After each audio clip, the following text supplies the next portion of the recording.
Hi, I'm Erin, and I'm filling in for Roy this week.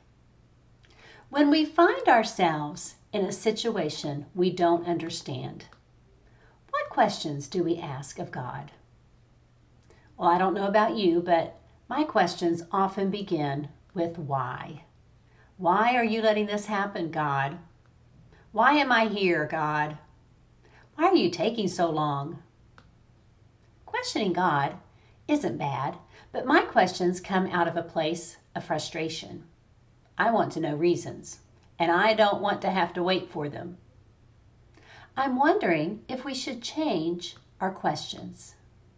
Instead of asking why, maybe we should focus on what. What are you trying to teach me, God? What is my next step? Maybe we should focus on who. Who do you want me to reach out to, God? Who do you want me to pray for? Maybe we should focus on how. How do you want to use me in this situation, God? How do you want me to respond? When I think of examples from the Bible, my first thoughts go to the Israelites. After God miraculously rescued them from Egypt, they were often dissatisfied about their circumstances and they grumbled to God. Even though God had provided for them over and over, they repeatedly asked, "Why did you bring us into the desert to die?" Contrast that with Mary, the young girl who was chosen to be the mother of Jesus. When the angel told Mary she would become pregnant with the Messiah, she didn't ask, "Why me?" We're told what happened in Luke 1. She asked, "How will this be because I'm a virgin?" After the angel explained to her how she would become pregnant, then she said, "I am the Lord's servant. May your word to me be fulfilled." Paul is another good example. He experienced a lot of challenging situations in his life, and I want to point out they happened after he became a believer. Being a follower of Christ is not a guarantee of an easy life. We can expect to face many hardships and challenges. Paul was shipwrecked, he was beaten, put in prison, even bitten by a snake. I'm sure those were very frustrating and challenging situations, but Paul continued to trust God. In Philippians 4, Paul wrote, "I have learned to be content, whatever the circumstance." You may have heard of the Christian singer Stephen Curtis Chapman. In 2008, his 5-year-old daughter died. It was a terrible accident. She was hit and killed by her older brother when she ran out in front of the car in their driveway. Can you imagine?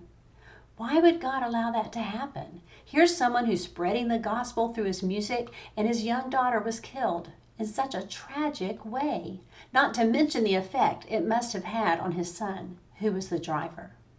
I don't know. I can't possibly understand it. After the accident, Stephen Curtis Chapman wrote a song. We've provided a link to it in the notes. Listen to these words. "The sky was clear, Kentucky blue. You led me high up the mountain to show me the view, and said, wherever this journey takes you, just trust me, I'm already there."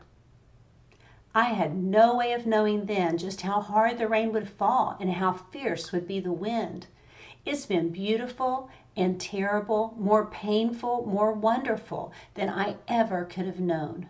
But even so, still I'm going to sing about the one who's given life to me. Oh, his love is unchanging, his grace is amazing. Still, I'm going to praise the only one who always stays the same. Oh, I know he is good. I know he is faithful. Still. In our imperfect world, we go through all kinds of struggles. I don't know what you're going through today. Maybe you're dealing with a broken relationship. Maybe you're having a financial struggle. Maybe you're facing a medical challenge. Maybe there's uncertainty about your future.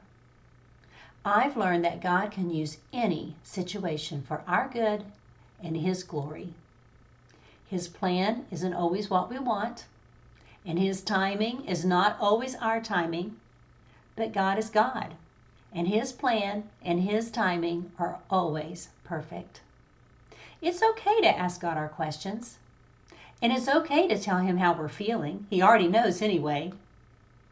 If we will change our focus and allow God to teach us something and to use situations for our good as well as the good of others around us, we'll find that the hard times are easier to bear, and we can trust that there'll be purpose in it.